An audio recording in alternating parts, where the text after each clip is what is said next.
Assalamualaikum warahmatullahi wabarakatuh. Waalaikumsalam. Apa kabar hari ini? Alhamdulillah, sehat, cerdas, ceria. Nah, sebelum memulai pembelajaran, sebaiknya kita mulai dulu dengan berdoa. Ayo, ketua kelas, silakan dipimpin.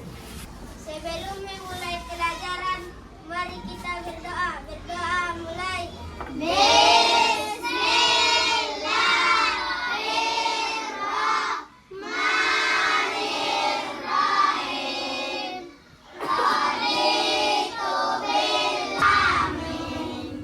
Silakan. Pada pagi hari ini kita akan mempelajari materi kita tentang peta dan ragam bentang alam.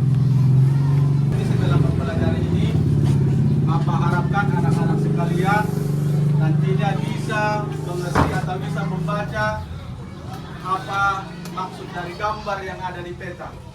Nah, apa itu peta? Ada yang tahu? Di sini ada pengertian peta. Peta adalah alat yang sangat penting untuk membantu kita memahami dunia sekitar kita. Seperti ini, ada di kelas kita kan? Biasanya ini digantung di dinding. Kita menunjukkan batas-batas wilayah. Dan selanjutnya nanti bentuk topografi ini akan kita kenal dengan namanya bentang alam. Dikenal dengan apa? Bentang alam. Kalau Bapak boleh bertanya, angkat tangan kalau tahu ya. Kita tinggal di pulau mana? Angkat tangan. Coba tunjukkan ke peta. Maju. Nah, Pulau Sumatera. Tunjukkan. Ya, bagus. Tepuk tangan. Di Pulau Sumatera ini ada beberapa provinsi. Kita tinggal di provinsi mana? Sumatera Utara. Bagus. Inilah peta Pulau Sumatera. Nampak kan? Nah, inilah peta Pulau Sumatera. Kalau nanti ini kita perbesar, pasti ada nanti di sini tempat tinggal kita. Yang mana? Di sini. Nah, ini ada Siabu. Nampak? Jadi batas-batas wilayah Mandailing Natal ditandai dengan garis berwarna merah. Nah, inilah batas-batasnya. Nah, inilah batas-batas wilayah kita di Mandailing Natal.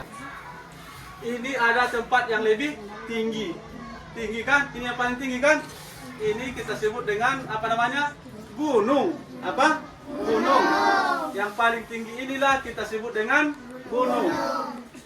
Terus ada lagi yang berbentuk dataran tapi tempatnya lebih tinggi. Ini kita namakan dengan dataran tinggi.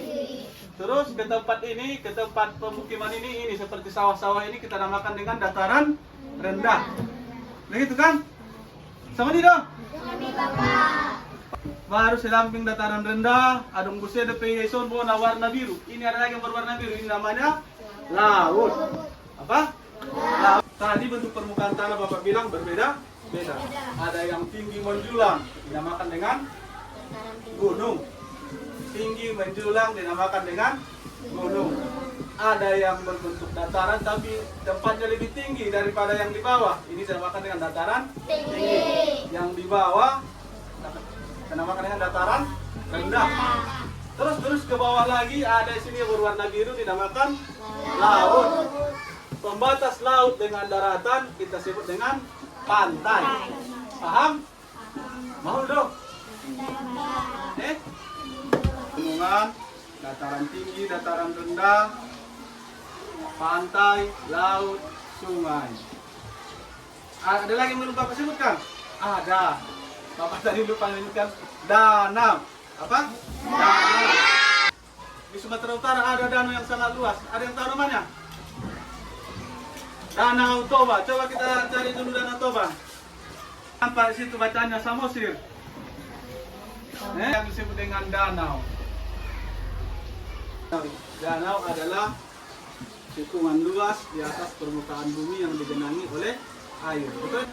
Pulau daratan yang dikelilingi oleh lautan. Jadi sama seperti sebelumnya, tempat ini memiliki keanekaragaman flora dan fauna. Terus ke bawah, inilah yang kita namakan dengan sungai. Nah, selanjutnya kuis. Yang bisa angkat tangan.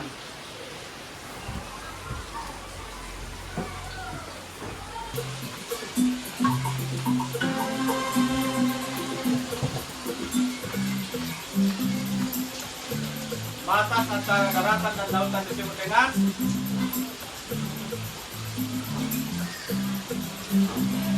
bagus, 100.000 ada di lini keluarkan. Apa ada? Bagus lagi. Naik tingkat. Iya, lanjut. Kita berpetualang. Bagus.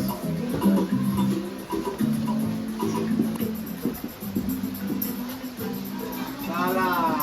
Ternyata wilayah. Salah. Oh. Naik tingkat.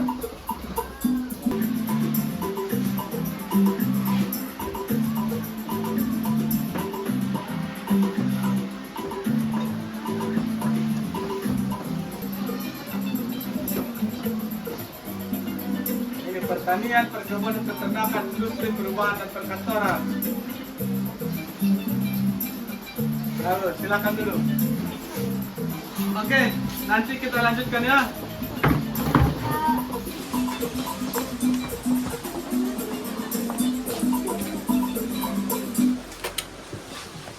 Kita kembali ke pelajaran kita. Tadi Bapak sudah melakukan beberapa kuis. Ternyata anak-anak kami masih ada yang belum paham. Dari kekurangannya yang Bapak sebutkan, mata pencarian dari berbagai karakteristik tentang alam. Biasanya kalau orang yang tinggal di tepi laut atau di pesisir pantai akan bekerja sebagai penangkap ikan atau nelayan. Karena di laut ini ada banyak kekayaan alam seperti ikan, kerang, cumi, apalagi udang, dan lain-lain. Maka orang yang tinggal di daerah pantai akan berprofesi sebagai nelayan pada umumnya.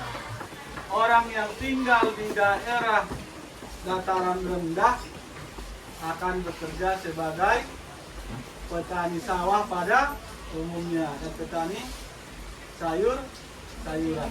Orang yang tinggal di dataran tinggi juga selain petani sayuran juga akan bekerja sebagai petani di bidang perkebunan, seperti menanam cengkeh, apalagi buah-buahan dan lain-lain.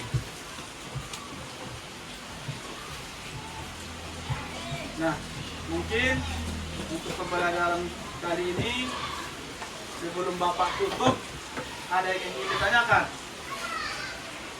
Ada lagi pertanyaan? Kalau tidak ada lagi, mari kita buat kesimpulan. Yang pertama, kita mengenal istilah apa tadi? Peta. Peta ini digunakan untuk menunjuk jalan, mengetahui iklim, apalagi, dan menjelajahi tempat baru. Dari peta ini nanti kita akan menemukan berbagai jenis seperti ini.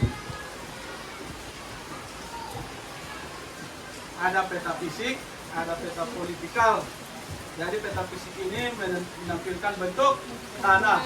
Dari bentuk tanah ini tadi ada yang kita sebut gunung, sungai, lembah, danau, apalagi laut, pantai, dan lain-lain. Nah, mungkin saat jam ketiga. Assalamualaikum warahmatullahi wabarakatuh.